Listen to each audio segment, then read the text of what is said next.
Okay, let's dive right into this explainer.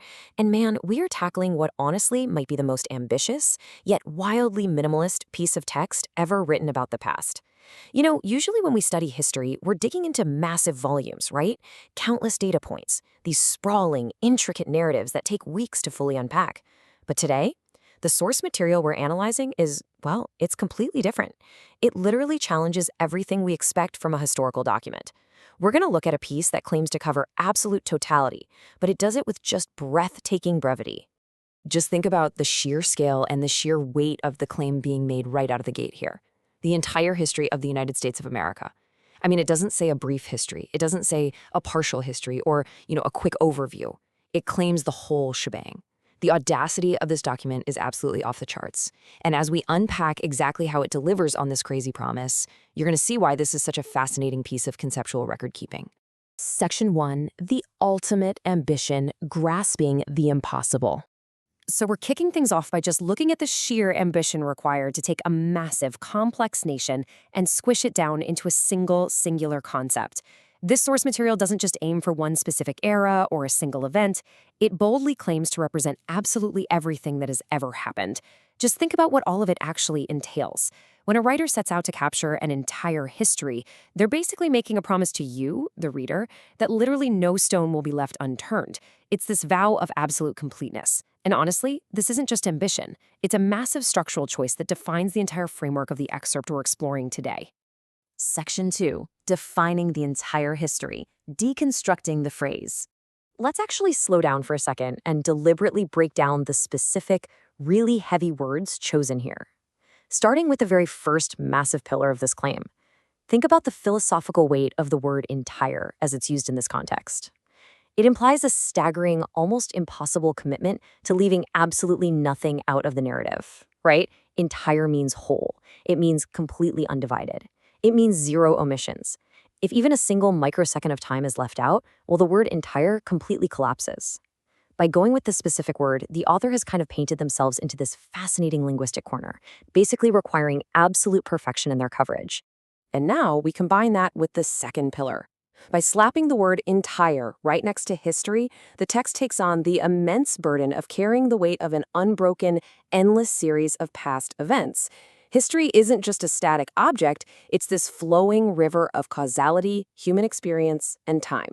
So now the author isn't just claiming the whole of something static, like, say, an apple. No, they're claiming the whole of an invisible, constantly accumulating dimension of time. So the crucial takeaway here is that this grand, sweeping linguistic framework is being applied specifically to the United States of America, which sets up a completely massive expectation. The text targets a specific geographic and political entity. It's taking those infinite, crazy concepts of entirety and history and dropping them squarely onto a highly complex, multifaceted nation. As someone analyzing this, your brain is totally prepped for an absolute avalanche of data. You're bracing yourself for the ultimate encyclopedia, right? Section 3, the excerpt paradox, a fragment of everything. But, okay, here is where we hit a really fascinating contradiction hidden right within the formatting itself. Let's look closely at the exact phrasing. The top line actually reads, excerpts from the entire history of the United States of America. Now, wait a minute. An excerpt, by definition, is a piece cut out from a larger whole. It's a sample. But it's claiming to be a sample of something that is strictly defined by being entirely whole.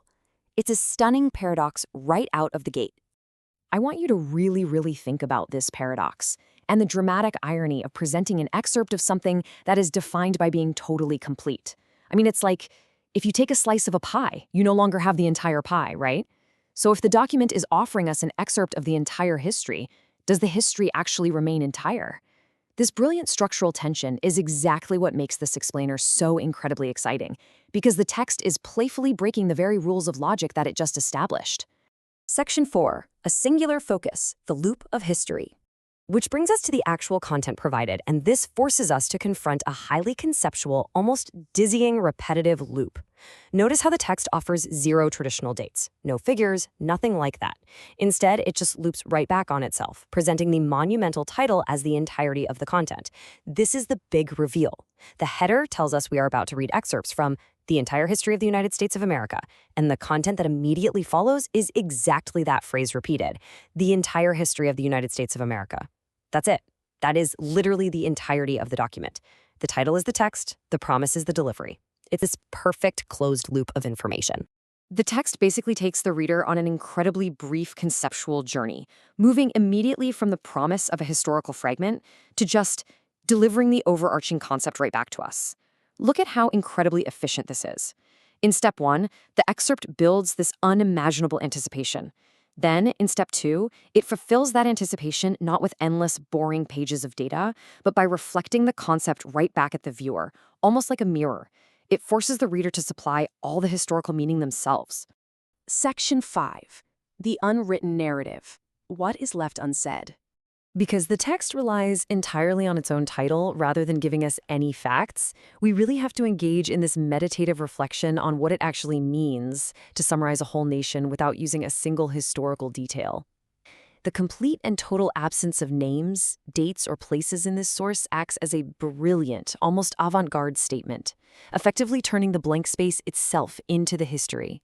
You know, in art, we often talk about negative space, that empty space around the subject that actually gives the subject its shape. Well, this document uses negative space for history. By refusing to list even a single specific event, it avoids the trap of leaving anything out. Because, think about it. If you list one thing, you inevitably exclude another. By listing absolutely nothing but the title itself, the author ironically manages to hold the space open for the entire history to exist entirely in the reader's mind. It is, for sure, a total masterclass in minimalist communication. As we wrap up this deconstruction, I want to leave you with this final, impossible question to ponder about the sheer limits of human record keeping. Can the entire history of anything truly be captured in text? The piece we examined today tackled this completely impossible challenge by stripping away all the noise and just leaving us with a beautiful, paradoxical loop. It forces us to ask whether history is something you can actually write down, or if it's just a monumental concept that lives entirely in our collective imagination. Keep that in mind next time you dive into any historical record. And hey, I hope this deep dive has completely changed how you look at the idea of capturing all of it.